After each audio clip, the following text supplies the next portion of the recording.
What's up, Barnhill family, and welcome back to your home for all things combat sports. Yo. So, guys, UFC 307 just wrapped. Alex Pereira defended his belt in what was a fantastic fight against Khalil Rountree Jr. Today, we're going to be breaking down that fight from a technical standpoint, as well as talking about what's next for Khalil and what's next for the champion. We're going to get into the co-main event a little bit. Juliana Peña edging out a decision over Raquel Pennington, and then seemingly ducking Kayla Harrison and calling out Amanda Nunes. We're going to talk about what's going to be next for her and if she is actually going to be able to successfully avoid Kayla or if the UFC is going to force their hand. We're going to talk a little Mario Bautista and how he performed against Jose Aldo. Did he win fans with that performance? Did he lose them? And where does Jose go from here? And then finally, we're going to talk about one of our favorite fighters, Stephen Wonderboy Thompson, who is now on the wrong side of 40 years old. Is it time for him to call it a day, or does the Wonderboy still have some gas in his tank? So without further ado, Nick, let's get started with the main event. Let's do it. Alex Pereira, Khalil Rountree. If you like striking, then you loved this fight. This fight had all the elements that you would hope to see. It was exactly what we thought it was going to be. In fact, it was exactly what you predicted it to be. You were almost, I think you got called a prophet on one of the comments on YouTube. You did say it was going to start a little bit slower for Pereira. He was going to get his reads. He was going to pick up the pace in the third round and finish the fight in the fourth round. I'm paraphrasing, but I think that's the gist of your prediction, and that turned out to be, literally spot on. So kudos to you. Thank you, sir. What did you see from a technical standpoint that Alex did? Because that fight wasn't without adversity and controversy. Khalil was having a lot of success with the bursts. He was pushing Alex back a lot, which is not something we're used to seeing. We're used to seeing Alex always being the aggressor, and he can almost walk people down without even throwing a whole lot of volume just because he's so intimidating and his power is so respected. But Khalil was able to actually back Pereira up a little bit. He was able to knock him down at one point.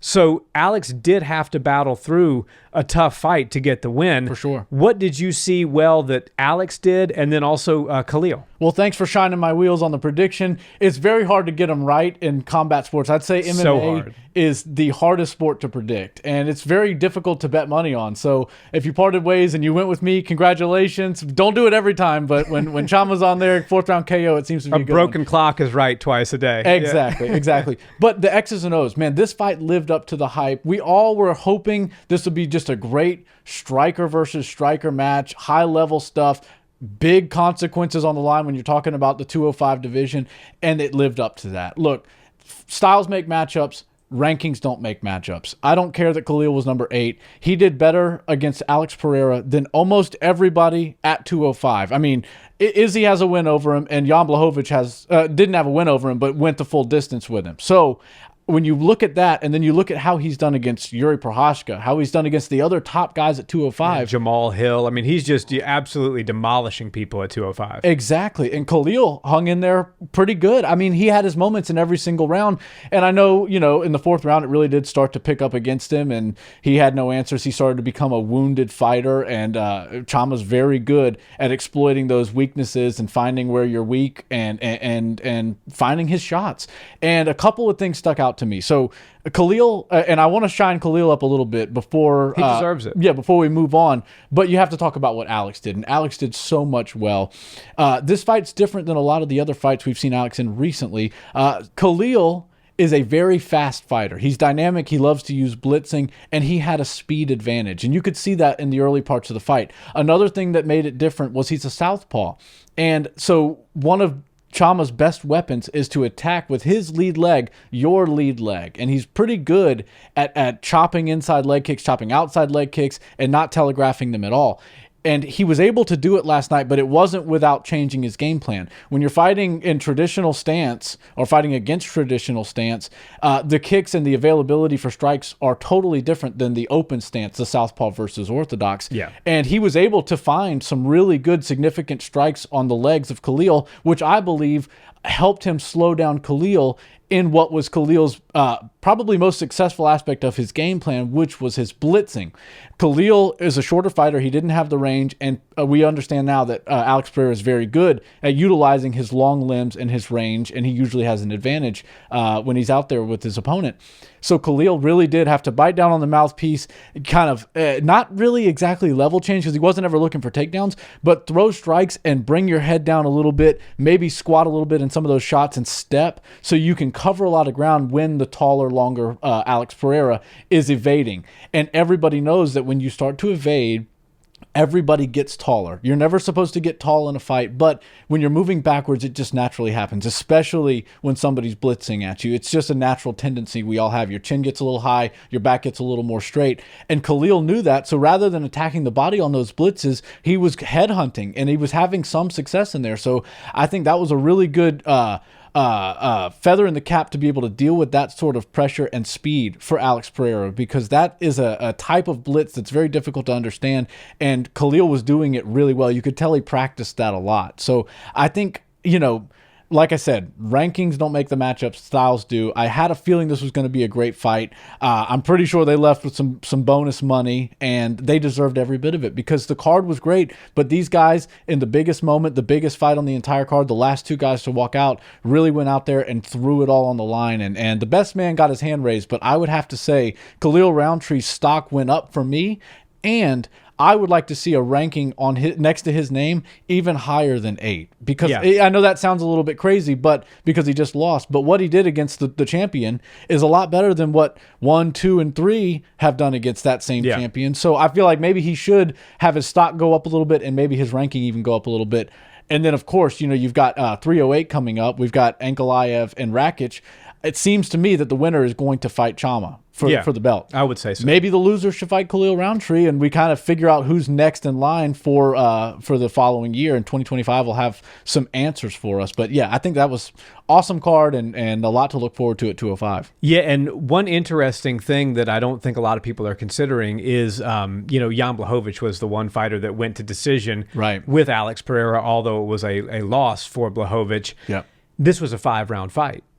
Had that fight been a 3-round fight like the Blachowicz fight, just to compare apples to apples here, Khalil could have squeaked that out on judges' scorecards. With the crazy judging, there's too. Definitely, especially with some of the judging that happened last night, the rounds 1 and 2 could have gone to Khalil Rountree, which, if you look at it and compare it to the Blachowicz fight, he actually did better than Jan did, even though he got finished in the 4th round. We don't know where the fight would have gone had the Blachowicz fight continued. So I think that's worth noting. Right.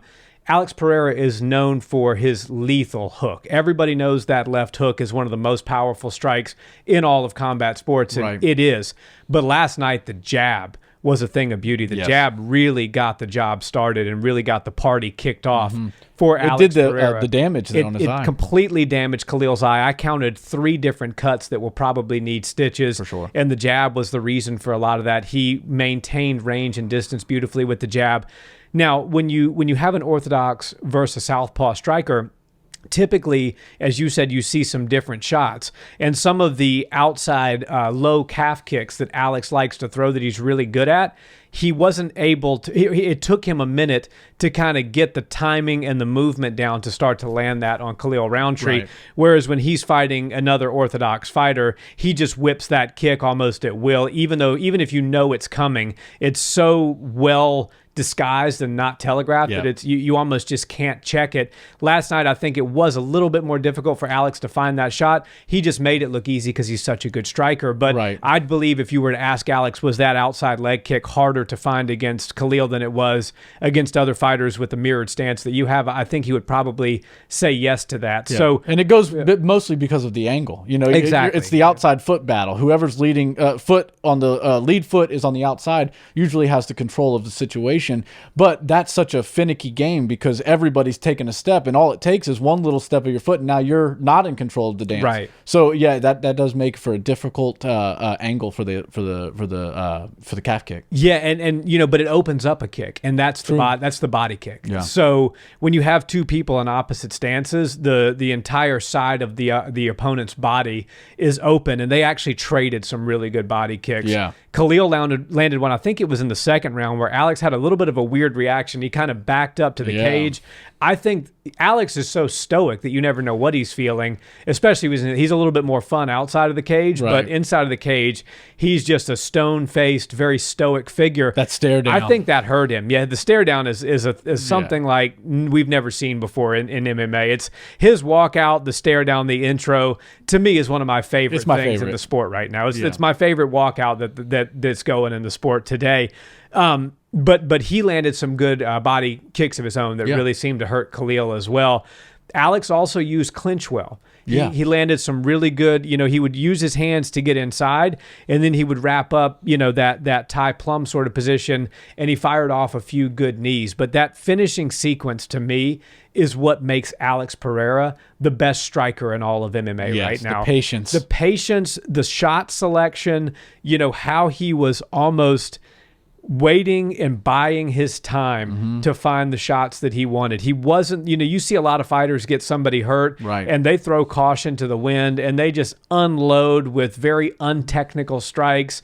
And a lot of times it comes back to bite them in the ass because sometimes the opponent's able to cover up and survive, and then the fighter that just tried to get you out of there is now exhausted and the tides turn. Right. Or many times we've seen a fighter go haywire trying to get an opponent out of there, and then they get clipped and knocked out. And I think Alex almost learned from his own mistake, because in the second Israel Adesanya fight, he was doing that. He was kind of had Izzy up against the cage. He was starting to get a little bit overzealous, and that's when Izzy found that shot that put him away. So I think Alex Pereira, what we saw last night, is the best Alex Pereira we've seen in the cage so far. I agree. And I think he's learned from some of his own mistakes as well as the mistakes of others, and the patience in the finish was beautiful. Yeah. And the fact that when you have a fighter that bloodied up, that injured, that concussed, that you have the wherewithal and the intelligence to go to the body, just boom, boom. And I think he finished on the liver shot. Yeah. Khalil, if you notice, I went back and watched,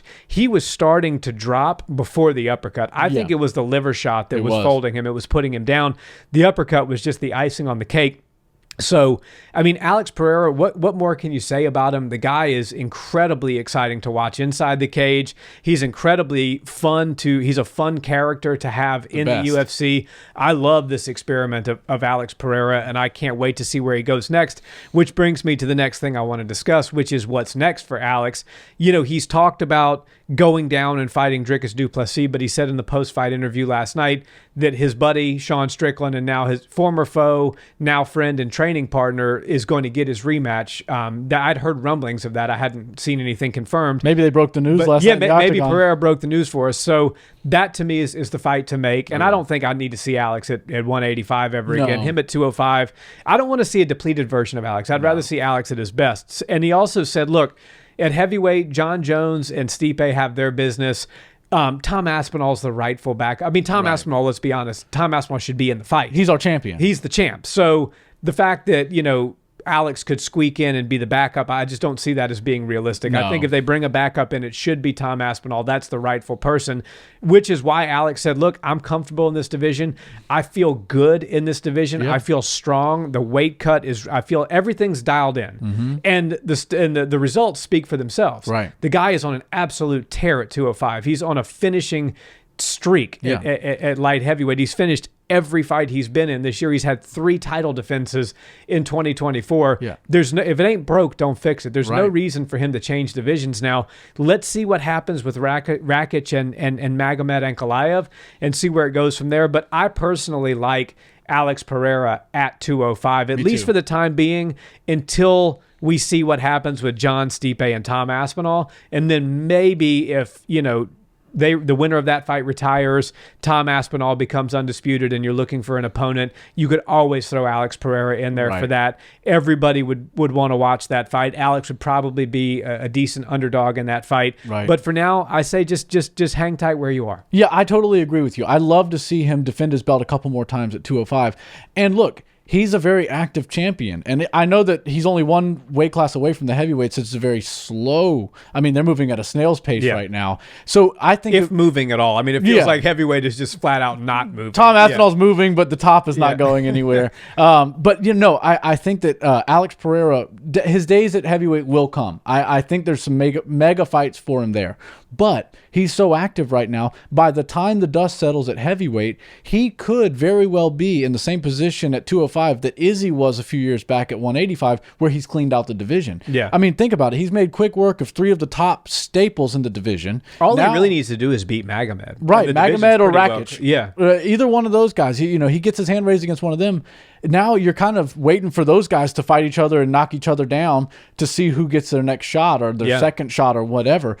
So I think that sticking around 205 is the right move. I don't need to see him go to 85 either. I don't want to see him. Him and Drickus don't have anything. I think that would just be a little bit far-fetched. I think you focus on 205 right now and you set your future up for going to heavyweight, and that's the way you go about it. And look, stylistically, we can talk about where he's going next, but what we saw last night was the best form of Alex Pereira that we've ever seen.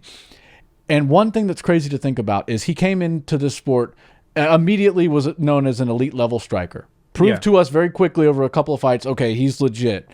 Proved to us after a couple more fights, he's improving. Not just in MMA, not just in grappling. He's improving in his striking. And after last night, I would say his striking is better than we've ever seen Alex Pereira striking. I mean, last night was not exactly the same style that he comes out and fights with. Usually he's slow-paced from start to finish and very patient, just like he was in the finishing sequence. Last night, he came out with a blitz. He came out very fast and brought the pressure and brought the speed and everything to Khalil Rountree, made Khalil, who, in my opinion, I'm not a sports psychiatrist, or I can't read human bodies all that well, but he looked pretty nervous to me. Yeah. And I think Chama realized that in the stare down, that he was shaking, visibly shaking in there, not bouncing around and feeling good and loosening up. He was shaking.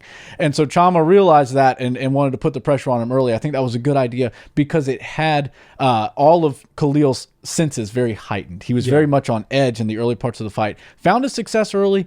Obviously, the storm of Alex Pereira became too much at one point. And what was really interesting to think about was the striking was pretty close as far as significant strikes landed for the majority of the fight, except for the kicks to the legs. Alex was doing way more work on the legs of Khalil Rountree than Khalil was to Alex. And so that was where the difference was. And the striking accuracy is also where the difference was, because Khalil has thrown more strikes, like 30 or 40 more strikes than Pereira, but he had about a 30% landing ratio. Alex Pereira had like a over 60, maybe a 62% landing ratio in the fourth round. Which is insane. And then when he got into the fourth round, of course, when the beginning of the end started for Khalil, it started to get worse. I'm sure his stats even went up even more. Yeah. And the patience, one more time, I just want to give it up for the patience, because his awareness of knowing how much time he had on the clock. He had a full 2.5 minutes once he hurt Khalil Rountree, and that's when he really started to put it on him. But he was so patient. He was tracking. He wasn't chasing. He was cornering Khalil when he needed to, letting off some great shots. And I love that you alluded to the body shot. The liver shot is really what put Khalil down. But I think all of that was set up with tons of headhunting for about a minute and a half leading up to that. Yeah. He was headhunting. Didn't look like he had any interest in kicking or attacking the body. And that's why Khalil's guard got so high and so tight, opened up the body perfectly. And, once you start mixing it up, head and body, top and bottom, the fighter will go down if they're as hurt and wounded as Khalil was. So yeah, it was masterful. Yeah, and it's always a thing of beauty when a fighter trains a certain way and then they implement it in the octagon. And I watch a lot of Alex's pad work and stuff like that, and he stays really safe. He keeps himself out of real. I mean, you're always in danger when you're in the cage against a fighter like Khalil Rountree, but you can mitigate that. And Alex did a great job of that for the first 15 minutes of the fight. But in that fourth round, when he had him hurt and he also had his timing and rhythm down, if you watch Alex hit pads, he stays right in the pocket. He slips and returns, slips and returns, rolls and returns too, blocks and absorbs a shot, and then throws something. Yeah. Like it literally, some of that finishing little sequence there that lasted about, let's say, 60 to 90 seconds, looked very similar to what he trains on the pads with that big guy that's the pad man of his. And in sparring. He does the same thing in sparring. Exactly. And he when you're in the fire, and you have your opponent read like Alex does, to me, there's no more beautiful thing that can happen in a striking exchange in mixed martial arts than watching that, because he's right there to be hit, but he's slipping and he's returning. And you see a lot of people evade shots, and it's like, oh, I'm really good at slipping. But they don't return anything. So it's like, okay, great, you slipped a shot, but what did you do? Alex is slip, make them pay. Slip, make them pay twice. Roll, clinch, boom, knee to the head. It's really something to behold. And then he'll watch that. And then he'll do that slip and then faint and just stand there and do nothing, and they're waiting to see what's coming. And that's when he can find those moments for the clinch. He'll grab you. He's like, okay, they're kind of crouched down because they're expecting maybe something up the middle or something to the body. I'll just grab Ty Plum and start throwing some knees. He had some great success in the clinch. Yeah. And for all intents and purposes, this was a Muay Thai fight. I mean, these were two strikers that didn't really look to go to the ground at all. They could have done whatever they wanted on the feet, and Pereira just he had the answers. Yeah, and it was, even more so than a Muay Thai fight, a lot of boxing more than anything. Besides, obviously the low calf kick, you have to factor that in, but Khalil did a really good job of catching a couple of those high head kicks and then off balancing Pereira and ducking under one, which was pretty nice. Yeah, and he was landing a straight as soon as Pereira Khalil was timing that really well, actually. Pereira would throw the high kick and Khalil would make it miss, and then he would be right on him with a straight punch. And so Alex kind of realized, like, okay, that high kick might not be it tonight. It was it for Yuri, the switch kick at least, but. All in all, amazing job for Alex Pereira. I'd like to see Khalil fight the loser of Rakic versus Magomed Ankalaev. Yeah. He doesn't lose any stock in my mind. And with a performance like that, I think he could do pretty well against either one of those guys. No doubt. No, he could knock either one of them out for sure. But I want to move on now to the co-main event, which wasn't nearly as exciting as the main event. Very close decision. Raquel Pennington, Juliana Peña. If I'm being honest, the fight wasn't as high level as a lot of the fights that we saw when Amanda Nunes was competing in the division, as we saw even with Valentina Shevchenko and Alexa Grasso. Yeah. There's, to me, the level at women's 135 right now is just not great. Right. We saw Kayla Harrison. So we can touch on the X's and O's a little bit, but what I want to talk more on is the call out that happened after the fight. Juliana winning the belt back, in split decision fashion, and then calling out Amanda Nunes, who has been retired for some time now. She's got her family. She's moved on to the next chapter of her life. I personally don't think that Juliana is enticing enough to rope Amanda out of retirement, which makes the call out of Kayla the call out of Amanda look kind of like a duck to Kayla. And you saw Kayla in the back, with the camera on her, basically saying, like, of course she's running, she's ducking. And it felt like that to me, if I'm being honest. I try to come on here and be as honest as I possibly can. Yeah. It felt to me like Juliana is certainly trying to duck Kayla Harrison, because I think she knows that in all likelihood that's probably a nightmare matchup for her. Yeah, and this fight and that fight either didn't blow our hair back, it wouldn't blow our hair back. But, I don't know, and I'll play devil's advocate for Juliana right now.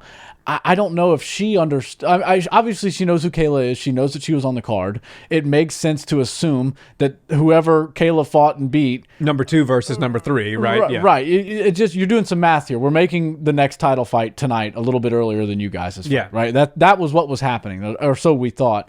But I don't think Juliana knew they were going to have a camera on Kayla in the back. I think Juliana, like a lot of people, think about every time a guy has called out Conor McGregor. It's been happening for a long time. Amanda Nunes is no Conor McGregor, but she's the closest thing the females have to a Conor McGregor. Yeah. She's the biggest name. She's the GOAT. She's the female, the best female fighter of all time. Yeah. Right. So I guess, and she's had a little bit of an itch to come back a little bit. I don't know how sincere that is, but people talk about Amanda Nunes returning, and it doesn't seem as far-fetched as, when somebody's like, oh, Royce Gracie might return. Exactly. There's a little Brock bit. Lesnar's coming back. Exactly. Yeah. They might tease that. Stipe's coming back. Yes. Yeah, exactly. Brock and Stipe for 400. No.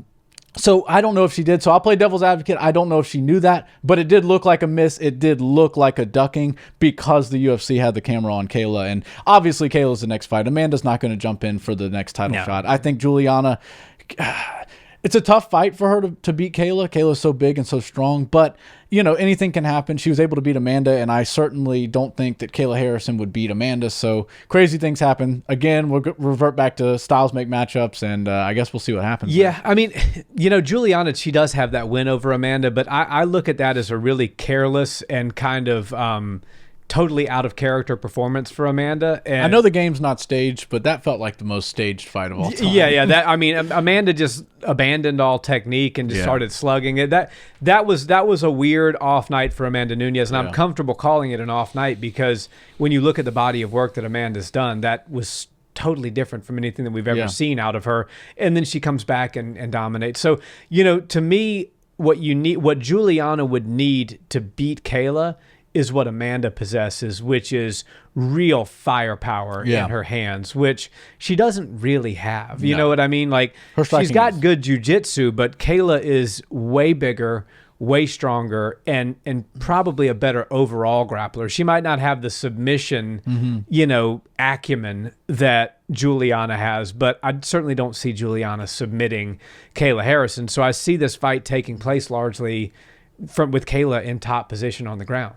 Ground and pound. I see it probably being a decision and Kayla winning decisively.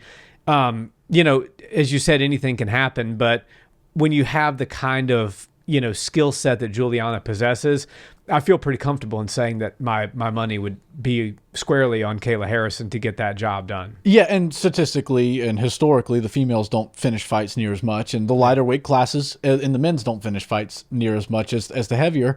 The women only go up to 135, so it's not possibly that big of humans. And yeah, I just think that Kayla Harrison has a style that can beat Juliana for sure. She can go out there and outgrind her. I think that her striking is good enough to keep herself safe. I don't think there's a whole lot of danger when you're striking with Juliana. I mean, not to pick on her. She's the world champ. She just won her belt, so who am I? But fundamentally, everything that she was doing on the feet was just out of whack. It was just wrong. Like, I mean, the balance, it looked like she was completely unbalanced. It looks like her legs were not in the right position. Her footwork was really wonky, but she got her hand raised. She was able to win the fight. So I guess it worked for her. But yeah, I mean, what I see when I see Juliana the champion, I see Kayla Harrison, who looked good, but she had a full fight with a relatively decent opponent. I would be licking my chops if I was Valentina Shevchenko, because Valentina could become champ. After what we saw a couple weeks ago at the Sphere, I believe if she brought that skill set up to 135 and fought either of those two ladies last night, she would have become the champion. And I also think that if she were to go out there and fight Kayla Harrison, that it would be really competitive, and I would probably put my money on Valentina to win. Skill-wise, she's way better, but size on the feet at least. And remember, Amanda was the size was the only reason she beat Valentina. I don't think she had the skill advantage. Yeah, and that's where Kayla would have that. She would have a massive size and strength advantage. But I think take Pennington out, insert Val, take Peña out, insert Val. Either way, she would have won that fight last night. The champion at 125 for the women is far superior than the top of the heap at 135. But what about what happened at 135 for the men?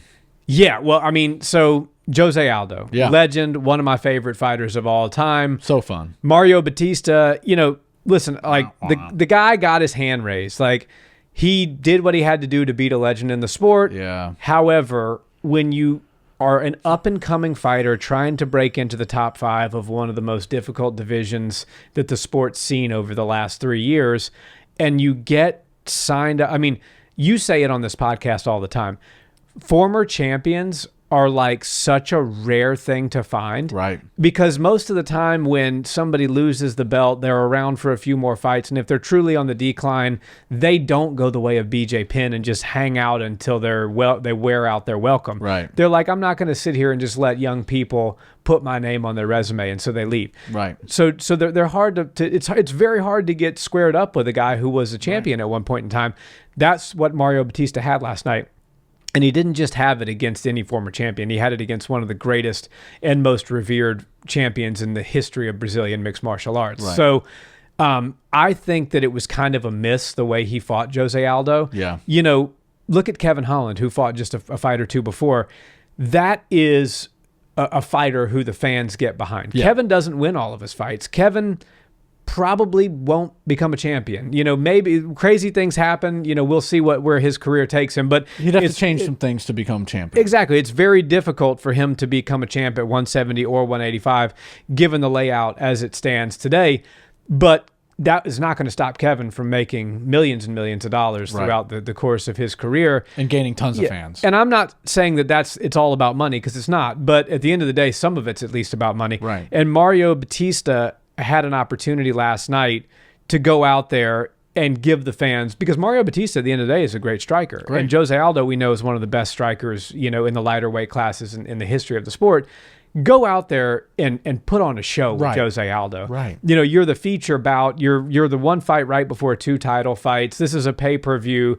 Give the fans what they came to see. Right. Don't hold Jose Aldo against the cage and stomp on his feet and try to grind out a decision. Yeah. To me, it was a bit of a miss. He'll probably move up a spot or 2 in the rankings, but I don't think he won any favors with the UFC matchmakers, certainly not Dana White. I know Dana was, you know, vocally unhappy about that fight when in the post-fight press conference when it was over. So to me, split decision. Could have gone. Was it split decision or was it unanimous? I can't remember. There was so many split decisions last night. Yeah. Last night was the night of the split decision. And awful reffing and awful judging. Yeah, and so, you know, I think that Mario could have done a little more to make the fight exciting. He should have been looking for the finish. When Jose had space, I think he was winning a lot of those exchanges. Yeah. And, you know, I was hoping, and I may sound a little bit like I got sour grapes. I don't really, and I don't have anything against Batista, but you know, when Jose Aldo's on the card, you have a certain expectation for what that fight's going to look like. And if it doesn't look that way, it's never because Jose didn't show up. Right. It's because the opponent fought in a way that wasn't conducive to the fight being exciting. So credit to Batista, but I would have loved to see him do a little bit more to try to make the fight more exciting and go for that finish. Yeah, and the Utah crowd wasn't having any of it. The fight that happened, moments before that in the last prelim, every time Joaquin Buckley went in to shoot for a takedown, he got booed immediately. Yeah. And the crowd was letting the fighters hear it. So when I heard Batista on the microphone afterwards, and he was like, yeah, that was the game plan. If he can't get off the wall, that's his problem, not mine. He's fully aware of that. He can hear in the auditorium or in the arena the fans booing. I mean, literally, he got broken up by the ref and immediately shot in again and just got roaring boos from across the crowd. And in my opinion, look, there's 2 ways you can look at this sport. It is prize fighting, but, you know, these people are competitors at the highest level. So Batista just wants to get his hand raised. I get that. If he's not a showman, if he's not a worker, if he's not an entertainer, then that's so be it. You're never going to make a lot of money. You're probably never going to get a title shot, because more than your record, you have to be a guy that can do it all for the UFC. You have to be able to sell tickets. You have to be able to entice people into watching your fights. Your fighting style needs to be entertaining.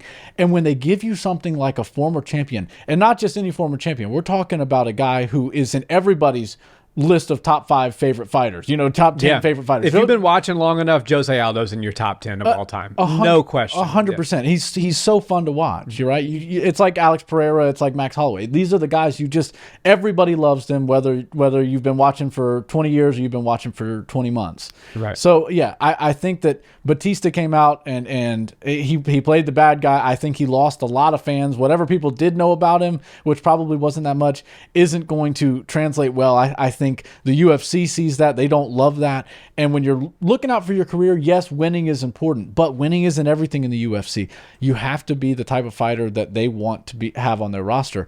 And when you've got a guy like Jose Aldo who's selling tickets, who's really bringing a lot of energy to a card, you got to give the people what they came to see, which was an entertaining fight.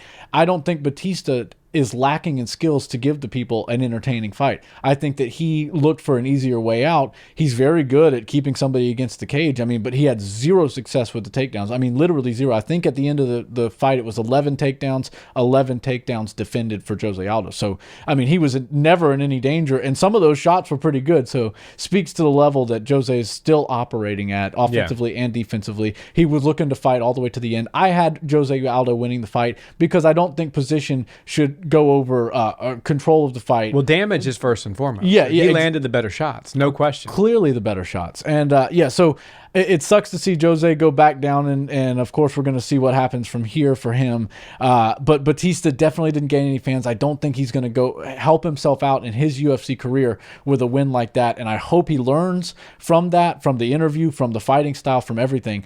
Look, it might not be your night. You might have to entertain a little bit more than go out there and be boring. But if you do that kind of stuff, you'll get more former champions. You'll get better placement on the cards. You'll get better opportunities. Look at Sugar Sean. You'll get somebody like you go out there and you put Jose away, or you make it a really fun fight. You'll get somebody like Sean. Exactly. Because Sean needs to win another fight, because it seems like Umar and Merab are going to handle their business, and then Sean will probably have to win one more, and so a crazy performance out of Batista could have wound him up in a shot with Sugar Sean or somebody similar. Right, exactly. And 135 is just simply too stacked to have a performance like that and think you're going to move the needle. Totally agree. So I want to wrap on Wonderboy Thompson. Oh, let's do it. You know, somebody who never lets the fans down. You know, the nicest guy in the UFC.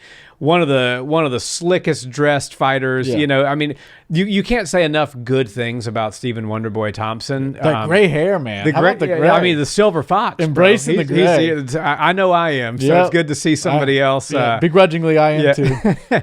But, you know, Wonderboy, 41 years old. Yeah. His dad came out and said he's going to fight until he's 45. Uh-oh. Is that a good idea? I love Wonderboy Thompson. He's been one of my favorite fighters to watch for the last decade. I don't know that I need to see a whole lot more out of him. And it's not because he didn't look good. No, he looked great. Did. I mean, he actually looked pretty good against Shavkat Rakhmonov not that long ago. He beat Kevin not that long ago. And he was looking good against Joaquin Buckley. But the reality of the matter is, from that finish last night, we kind of saw that the chin's not really there anymore. Stephen Thompson, and it used to be. He used to be his game. Don't let the karate stance and style fool you. That guy's a banger. He could go out there and he could eat a shot and give you one or two right back. But you know, after 40 years old, we just simply can't take a punch like we could at 32 or 27. It's just the human body's not set up that way. Father time. Exactly. And so if we're talking 4 more years, I just mentioned BJ Penn a few minutes ago. I don't want to see Stephen Wonderboy Thompson become the next BJ Penn. Right. Now, he's not slowing down to the level that BJ was. He still looks good, but the question is, can he take the damage? Because you could piece your opponent up all the fight long and then get a shot landed on you and it's curtains. Right. So, you know, I would like to see Wonderboy finish out 2025. I'd like to hear him come out and say, look, guys, 2025 is it for me. 3 fights. I'm going to fight 3 fights this year. You guys tell me who you want to see me fight. Let the UFC make some fun matchups for the Wonderboy. No wrestlers. I've said this before, and it doesn't make sense because of the rankings or anything like that. Israel Adesanya versus Wonderboy Thompson. You know, if Wonderboy could fight at 185, I mean, Izzy would be so massively favored. And he would probably finish Wonderboy, but I feel like Izzy's looking for something to do. He's looking for something fun. He's not necessarily on the immediate title rise type of trajectory right now. So Michael Venom Page. I was going to say, I love your Izzy call out. That's never going to happen. Michael Venom Page is the fight to make. I mean, let's see 2 or 3 more out of Wonderboy. Let's put a bow on it and say, you know what, 2025 is going to be it. I'm going to fight 2 or 3 times. I'm going to make it fun fights. Let the matchmakers have some fun with the Wonderboy and then call it a day. Him fight until 45. And the other thing about Steven is that he is so talented in other areas. He's got a great podcast. Put him on the desk. Put him on the desk. Put him on the mic. Let him interview the fighters. I mean, there's a lot of guys where it's like, man, you better make a lot of money right now because you literally can't do anything other than fight in the UFC. You got a face for radio and not a mouth for it. Exactly. That's a good way to put it. But Stephen Wonderboy has the face for TV and the mouth for it. That's so right. I'd like to see him call it a career in the next 12 months, 12 to 18 months. I don't think there's any reason for him to fight till he's 45 years old. Well, I agree in some ways, but what we saw out of him last night, he still had his pep in his step. He still looked good. We've seen him in the last 3 fights fighting very competitively, winning some of those fights, and it's all against really high level guys. Stylistically or body type wise, usually a nightmare for him, but he seems to do pretty good. And even in fights where he's not winning, he has his moments and still looks good. So 45 might be a little bit of a stretch, and I don't know if he wants to try to do that, elongate his career that much longer. But I think that Wonderboy is definitely still good for at least 3 more fun fights. And don't get many wrestlers. Let's get some strikers in there. 3-round fights. He's perfect for that same slot he was just on, that last fight on the prelims of a major card. Or, if you have to, I guess he doesn't even need to worry about title contention. So we don't need main events on fight nights. Just keep him on the pay-per-views. People love him. I think he's got some good rub when he goes to a city and they get to experience the Wonderboy Thompson fight week. I think there's a lot to Wonderboy. And then, of course, when he's ready to exit, put him on the desk, put him in a suit. I'm sure he's going to look like $1 million. He's probably, in a few years' time, would be sounding like John Anik, just clean on it and shining up everybody. I bet he'd be great interviewing fighters after the fights, and even Karate Combat. Heck, Karate Combat's making some waves. That's what he started with. He's been doing karate since before MMA was like a sport, or maybe I'm off by a couple of years, but probably close. Not much given his age. Right. It started in 93. It didn't really start until 2001, and he's not that old. He's still just about 40. But I think maybe a Karate Combat fight or two. You get him with some of these other high level Lyoto Machida, a Showtime Pettis, somebody like that, a random person in Karate Combat that could mix it up with him. I think Raymond Daniels, that'd be a lot of fun. You give him something like that. Just let him compete. I think he's a lifelong competitor. I think he keeps his body and his mind in good enough shape to continue competing. Maybe not at the top 5 level of the UFC anymore now that he's over 40 years old, but he still belongs in that top 15 ranking for a couple more years, couple more fights, 5 more fights, and then I think he should move into something a little bit more extracurricular, a little bit more fun, and something that he doesn't have to worry about grappling with. He can go out there and show us his original roots of where he became a martial artist, and I think his dad would probably love to see that. I'd love to see it. I know Karate Combat would probably back the Brinks truck up for him, so yeah. Yes, a lot of good stuff for Wonderboy. Absolutely. Guys, thanks so much for watching this episode. We hope that you enjoyed UFC 307 as much as we did. Stay tuned. We drop videos every Monday, and we are going to get cracking on some predictions and some thoughts on UFC 308 coming up here in a couple of weeks. Until next Monday, have a wonderful day. Come hang out in the Discord. Peace. Yes.